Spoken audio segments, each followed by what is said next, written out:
Hai, Assalamualaikum, salam sejahtera. Sekarang kita masuk chapter baru, chapter 4, Digital Logic Circuit. Dan ini akan kita buat presentation berkenaan dengan the first topic, numbering system and conversion. So this is our learning outcome for this chapter 4. The first one is to be able to convert between different number systems. And then number 2 is to be able to minimize Boolean functions using Karnaugh map. And then number 3 is to be able to design and construct combinational logic circuits. Number 4 is to be able to use medium scale integration MSI devices. And number 5 is to be able to design and construct sequential logic circuits. This is for the introduction to differentiate between the analog and digital circuits. The left side is the analog circuit, the right side is the digital circuits. Analog circuits we can see in amplifiers or transformers or regulators and filters. Analog circuit have continuous voltage and current values. They have continuous. This is the input signal, this is the output, it is continuous. While in digital circuit, the voltage are only two values, whether it's high or low values. These voltages are discrete and usually represented as binary value. For example, this is the input, 0 is the low values for the voltage, and 1 is the high value of the voltage. And the output is also the same.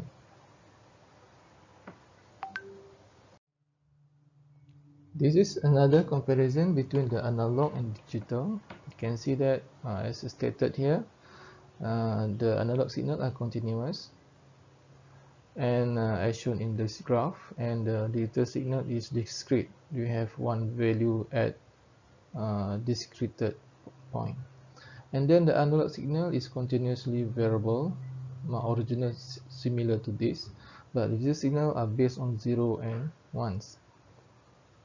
This is not it, but the input signal is based on 0 and 1 only. And the primary disadvantage of analog signal is noise, but digital signal much more easier to be managed, the noise. Sound waves are continuous wave and as such are analog in real world. So sound wave is the analog. And then analog signal require lesser bandwidth capacity than digital capacity, which is capacity means for example, since the signal is 0 and 1, the input we need to convert this to another type, to convert the signal from 0, 1, 0 and 0 and 1s to this kind of graph. So is larger bandwidth. Okay, most PC is working using digital signals. This is another slide to show the advantages of digital circuits compared to the analog. The first one is the saying that the signals represented digitally can be transmitted without degradation due to noise. For example, we have the currently we have TV signal using digital. Last time we use analog. Why we use analog? Because we can transmit it without the degradation of the signal. For example, we have this analog signal and we transmit through the transmission. Maybe we receive is something like this, where we have the signal and a noise, and then we need to filter. Once we filter, maybe the signals deform. So tak betul lah. Compared to the digital, this is the original signal. When we transmit it, maybe we have some noise, but since we only concerned about the high and low value of the signal 1 and 0, whether we can detect the 1 and 0 points. So since the form is a little bit deformed, but we still can do very good filtering, and then we still can get easily the information is which one is the high value and which one is the low value. So at the end, when we compile the data, we decode the data, and then we can reproduce back the original signal, and this is better like that. So this is the first advantage of the digital. And then another one is the current regarding the storage, data storage. We need to have the large storage for the for the analog. We need to have the large space. For example, we need to have the videotape and the video cassette, for example. But now we only use the thumb drive, very small, but we can store thousands of songs or many videos. And then number three is there are much simpler than analog circuits in terms of design and operation, because you only want to manage the high and low value. Okay, another one is the number four is to process digital signal. It is important to know how numbers and value are represented in digital circuit. So we will cover it in the numbering conversion, this chapter actually.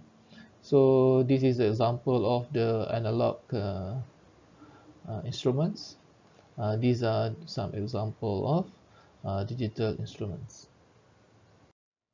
Regarding the numbering system, which is the main subject for this presentation, at first for digital circuits or numbering system that involved in this subject, we have binary numbers, decimal, octal, and hexadecimal numbering system. Of course, for binary or we call it base 2, dalam bahasa Melayu kita asas 2, consists of 1 and 0. Decimal, of course, we have 0 to 9 is base 10. And then for octal numbering system, we have the 0 to 7, which is a base 8, asas 8. Hexadecimal, we have base 16, consists of number 0 to F.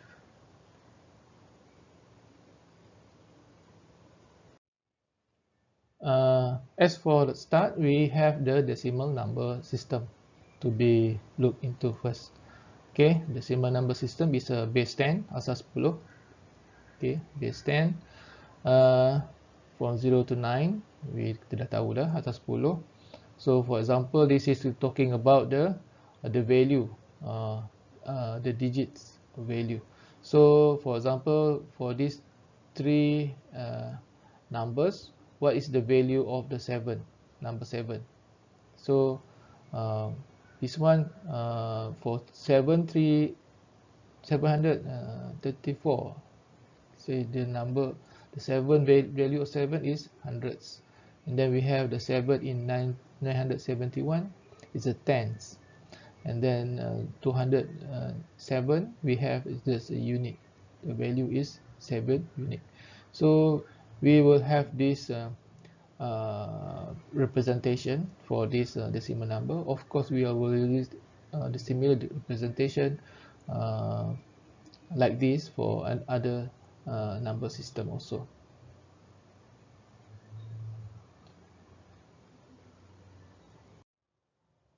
Okay, sekarang kita lihat pula binary number system. Binary number system is useful for in designing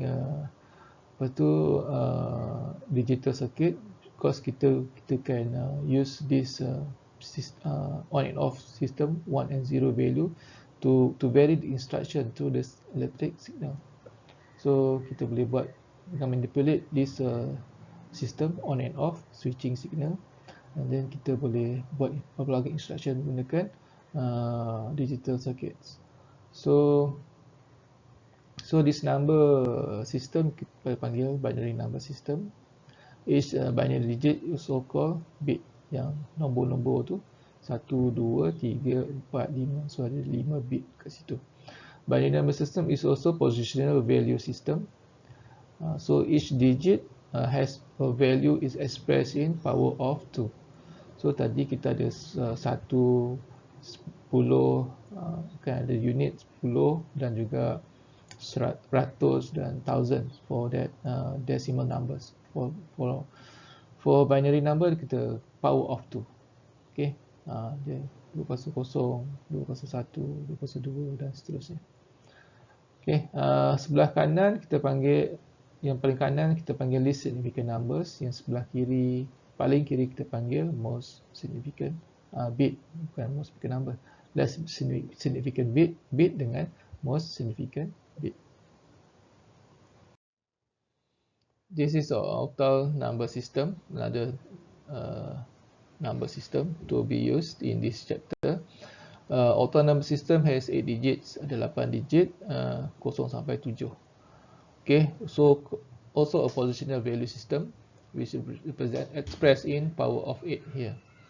So macam mana nak convert octal number system, so 7, 2, 6 ni kepada decimal number. This is the way.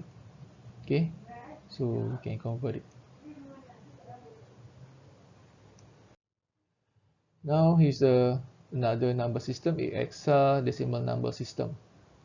Ada 16 simbol, 0 to 9 and A to F. So this also positional value system represented in power of 16 as shown here. So kalau dia nombor macam ni, macam mana nak nilai dia dalam decimal? So this is the way how to calculate it. Okay. Okay, this is number system relationship between to see the relationship between each number system. Okay, at the left side we have hexadecimal 0 to F. So kalau convert to decimal number, kita dapat 0 to 15. So F is 15 equivalent. And then kalau octal kita dapat berapa? Octal jadi 17. 17 means kita perhatikan dekat sini, dan number 7 after 7 dia tukar jadi 10 balik. Okay, and then dia continue sampai 17, and then after 17 also continue to 20.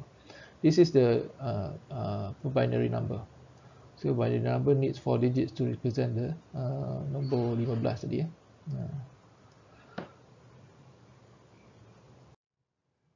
So seperti yang kita punya objektif, kita kena tahu nak buat conversion. So the first conversion is about the binary to decimal conversion.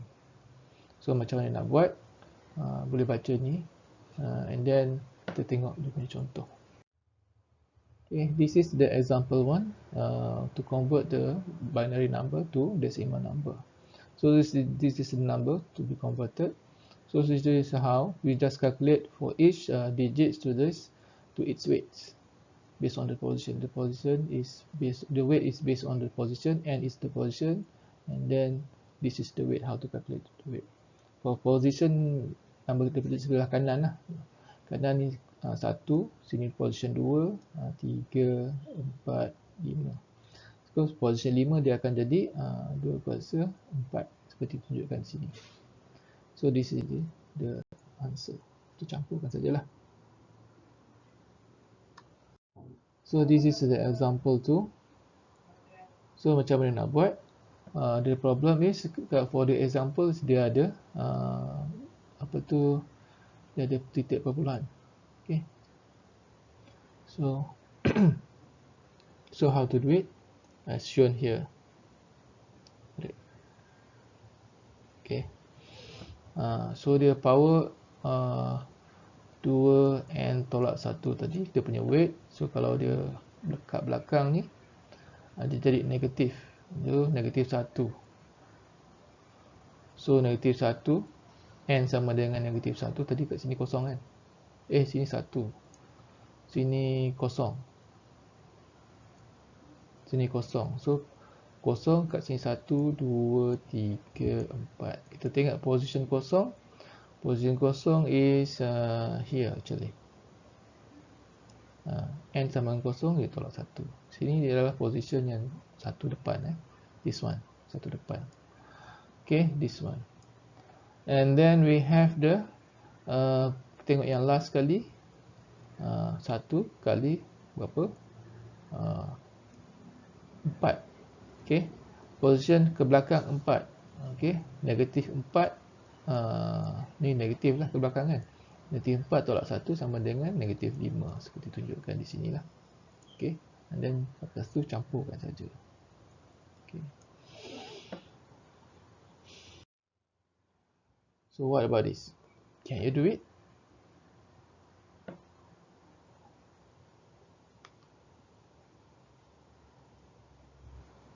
So kenapa jadi macam tu? Okay.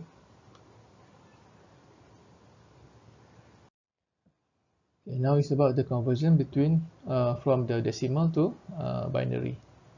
So as any decimal number can be converted into its equivalent binary numbers by continuous division by 2 and keeping track of the remainders. Okay, while for the fractional parts, cakap sini, the conversion is effected by continuous multiplication by 2 and keeping track of the integers generated. So tengok kita lihat dengan contoh. So this is how number 13 kita convert pada decimal. So macam ni lah. Just bahagi saja, bahagi 2 dan kita tengok nombor dekat belakang ni. So dia punya remainder ni akan jadi dia punya result dia. So asas 10, 13 sama dengan 1101 asas 2.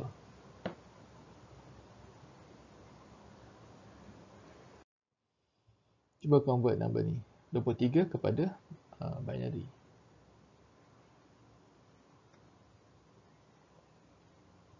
So this is the result.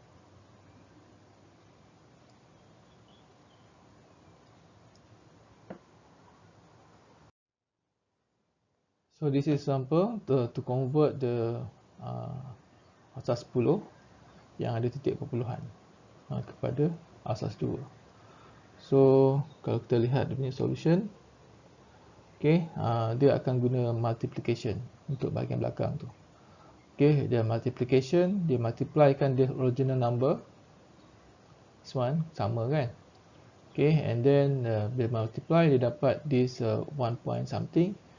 Okay, multiply dengan 2 tu, and then this number akan masuk ke bawah, and then the remaining akan duduk kat atas ni balik, and then kali lagi, kali dengan 2 dia dapat this number, and then depan dia kosong, so dia turun jadi kosong, and then this number the remaining dan pergi kat belakang lagi, darab dengan 2 lagi dapat katalah 1 point something ni. So 1 point something ni akan turun, 1 akan turun bawah, yang the remainder akan naik atas balik, and then kali 2 dapat kosong. Okay, turun bawah kosong ni kan, kita dapat 0.5. So 0.5 ni okay, pergi dekat the next stage lagi, darab lagi dengan 2, total dapat 1. Sekarang dah tak ada balance, so yang ini akan jadi turun 1 lah. So kita tengok di belakang 1 0 1 0 1 1 0 1 0 1. That will be the result.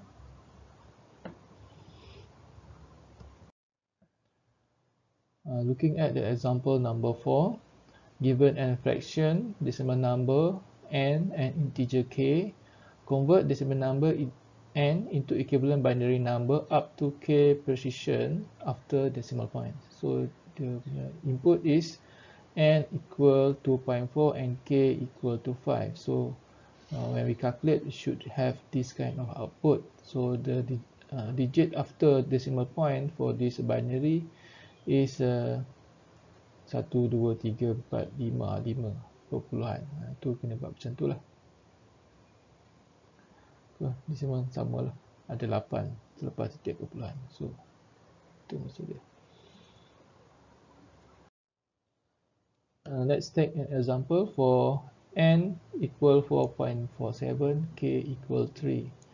So kita nak convert dia 4.47 to binary. First step 1, conversion of the 4 to binary. Yang depan ni 4 ni kepada binary. This is the step.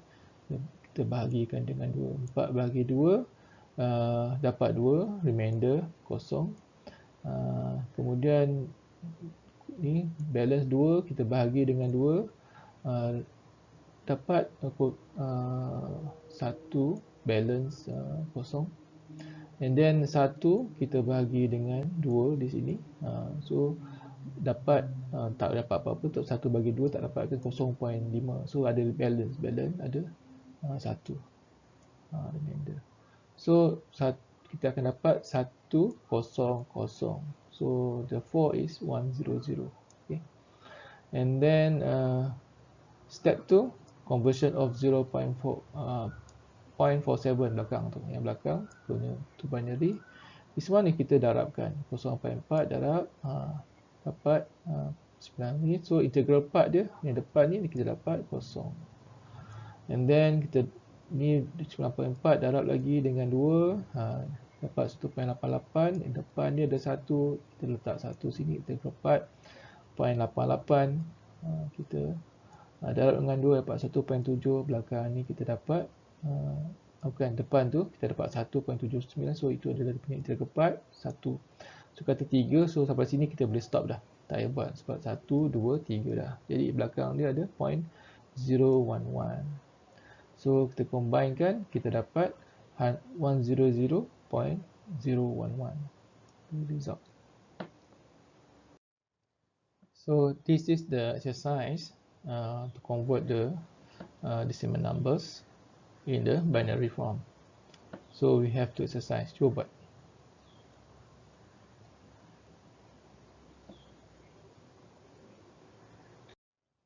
So let's see the solution. So the first one we have A to number dia is 25.5. We want to convert it into decimal. So how? Inilah buat macam ni. So 25 bahagian depan ni kita bahagi macam tu. Bagi semua 25 bagi 2 kita dapat 12, balance 1. So buat macam ni seterusnya sampai ini. Dan yang 0.5 tu kita darab dengan 2 dapat 1.0. So dia punya depan 1 dah tak ada remainder dah. Okey, belakang tu tak ada dah. So settle, tutup, stop kat situ. So jawapan dia kita dapat seperti sinilah. So this is the solution for this ada B, soalan dia 10.625. So ini kaedah dia. Okay, we can this is another conversion we want to tackle, binary to octal. Binary numbers can be converted into equivalent octal numbers by making groups of 3 bits starting from the lower significant bits and moving towards most significant bits for integers part of the number, and then replacing each group of 3 bits by its octal representation. Dia buat macam ni lah, seperti tunjuk kanan. So kalau contohnya kalau kita ada kosong dalam octal, kita ni dia punya binary. Kalau 7 kita boleh represent dekat sini. Kenapa kita cuma perlu buat 3 sebab maksimum numbernya 7. So kita boleh cover binary ni dengan this number 3 digit. So buat nanti kita tengok contoh dia. Example nak convert ni. So dia just combinekan kepada 3 bahagian. Okay, daripada lower significant kita buat daripada belakang. Tingkat sini ada 3. Do we have 3? Then we have 3. Okay, so kebetulan depannya ada 3 lah. So daripada sini kanan tu kita convert dia jadi nilai berapa dalam octal. Okay, based on tadi punya table boleh tengok lah.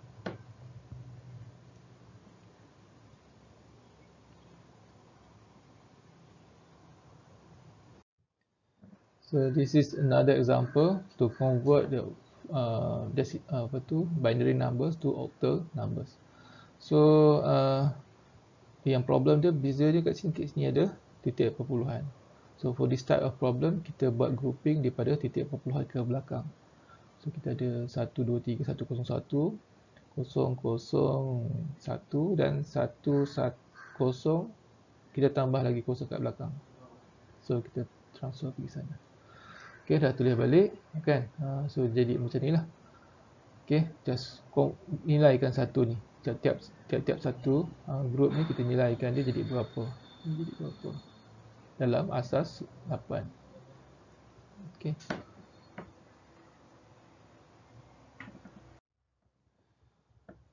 So this one is from octal to binary. So macam mana nak buat? Octal numbers can be converted into equivalent binary numbers by replacing each octal digit by its 3-bit binary numbers. So this table to show tiap satu ni kita boleh nilaikan pada 3 binary number. Terus, okay. So kita buat macam tu. Contoh dia 736 asas 8. Okay, base 8. So into equivalent binary number. How to convert it? So 7 kita tukarkan terus 7 kepada nombor-nombor yang berkaitan lah. Asas 2. Terus lepas tu kita combinekan semula jadi macam tu. Okay, another conversion is about the hexadecimal to binary punya conversion. So hexadecimal number can be converted into binary, replacing the hexadecimal digit is equivalent 4 bit. Pakai 4 bit 4 bit nama macam ni lah. Kita kalau satu digit di hexadecimal, kita sediakan 4 digit di 4 bit di binary. Sebab kat sini paling maksimum is 15. 15 kat sini kalau totalkan jadi 15. So kita sediakan macam tu. So kita sediakan 4 bit. Okay. This is the example how to convert the hexadecimal to binary number. So we have 2F 9A. Okay, hexadecimal number. So the A side, the A we have A sama dengan 10 decimal number. So kita letaklah. So kat sini ada 8 campur 2, 10 Kemudian yang ini ada 2 depan ni. Okey. Kita letaklah. Yang lain kira lah. So lepas tu kita cantumkan saja. Okey, kita cantumkan dia. Ni 111 ada 4 ni pergi sini. 101 di situ dan 1010 lah sekali. Okey. Binary to hexadecimal. So dia ada 1. So kita tengok dia punya contoh. Convert the following binary numbers to equivalent hexadecimals. So kita allocate 4 lah. Okay, kita allocate, kita pecahkan dia kepada 4. 1, 2, 3, 4. Daripada belakang, daripada lower significant bit kita ke depan. Kita susun. Okay, so kita dapatlah this one. So ini pun sama, tapi dia ini masalah ada titik perpuluhan. So ini akan kita buat daripada titik perpuluhan ke belakang. Kita susun 4. So yang ada 4. So kita buat lagi 4. Kalau tak cukup, kita belakang sekali kita tambah satu lagi number. Kita tambah lagi kosong. In this case kita ada 1, 2, 3, 4 sampai sini. Kemudian kita ada another 1 here. And then we have another 1. 01 kita need to have the additional 20. So kita ada this one. Okay, betul. Tidak tak betul kan? Okay. Dan convert dapat 4. Okay, ini dapat B, ni dapat E, ni dapat 1 lah. So combine semula dapat seperti bawah ni. Slide. So another example, convert binary number, this one, into hexadecimal. Okay, this one another method. So convert to decimal, lepas tu convert pada hexadecimal. Okay, this is the answer. Say another example, convert binary number, this number ada titik perpuluhan, into hexadecimal number. So ini pun kita buat macam tadilah, this fraction kita allocate kat situ. So lain kita buat dalam 444, tapi kat sini selepas decimal number kita ada satu group part, the next group kita ada dua saja, kita tambah lagi dua kosong belakang, dapat yang macam ni. So itu tak ada masalah lah. Yang ini okey. So ini pun kena perhatikan lah. Okey. Kemudian octal conversion. The number system with base 8 is known as octal number system. It is a system 8 symbol. Tadi kita pernah tentu banyak kali dah benda ni. Okay. Integer and fraction set a part of radix point. Ada point. For example, kita tunjukkan di sini lah. Kita pun ada fractional kat situ. Okay. Ada titik perpuluhan. Kita titik perpuluhan tapi dia panggil lain tadi. So the first conversion is octal to decimal. Ini kita dah buat dah. So macam yang buat, biasanya kita akan buat seperti yang akan tunjukkan nanti lah. Okay, this is example untuk conversion daripada octal kepada decimal. So kita ada this number for each position. Macam inilah kaedah dia, darabkan dengan berapa kuasa tu kan. Untuk setiap position ni kuasa 3, 8 kuasa 0, ini negatif 1 dan negatif 4 lah sekali. So buat. So dapatlah jawapan dia. So some exercise 247 asas 10. Okay, convert into octal. Yang ini pun asas 10, cuba convert into octal. Yang ini pun dia tak cakap asas apa-apa macam tu. So kita kata dia asas 10 juga sebenarnya. So boleh convert into octal. This is the solution. Kita tengok. So this is regarding the hexadecimal conversion juga. Okay, asas 16 tadi. Okay, macam mana conversion yang kita nak lihat adalah mungkin antara yang lain lah. So hexadecimal biasanya kita buat ke decimal dan juga kita buat kepada binary. Ini dah discuss tadi.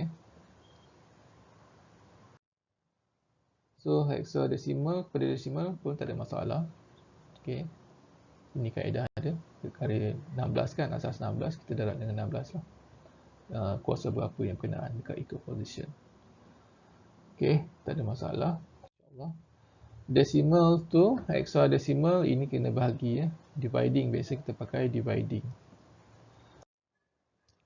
Okay, example 1, convert the following decimal number into hexadecimal number.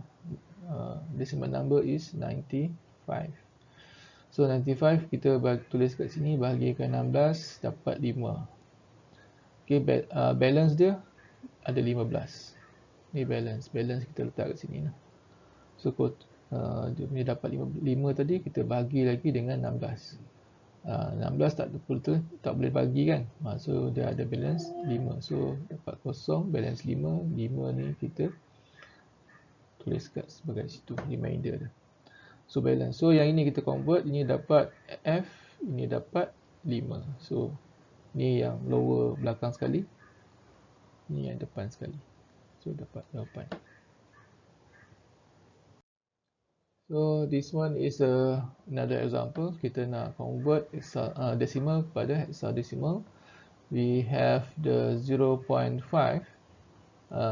decimal, nak tukar kepada hexadecimal. Yang ni kepada fraction 0.5. So kita 0.5 tu kita dapat kena darabkan dengan 16. Okay, dapat 8. So 8 tu kita bawa turun. Ini will be the first number. Okay, lepas tu kosong. Kalau belakang ada balance, kita kena darabkan lagi lah yang belakang tu dengan the next stage, kena lagi 16. But this one tak ada, kosong dah, stop kat situ. So jawapan dia akan jadi seperti macam ni. So itu dia saja untuk presentation kali ni, untuk berkenaan dengan numbers sistem dan juga dia punya conversion. Sekian.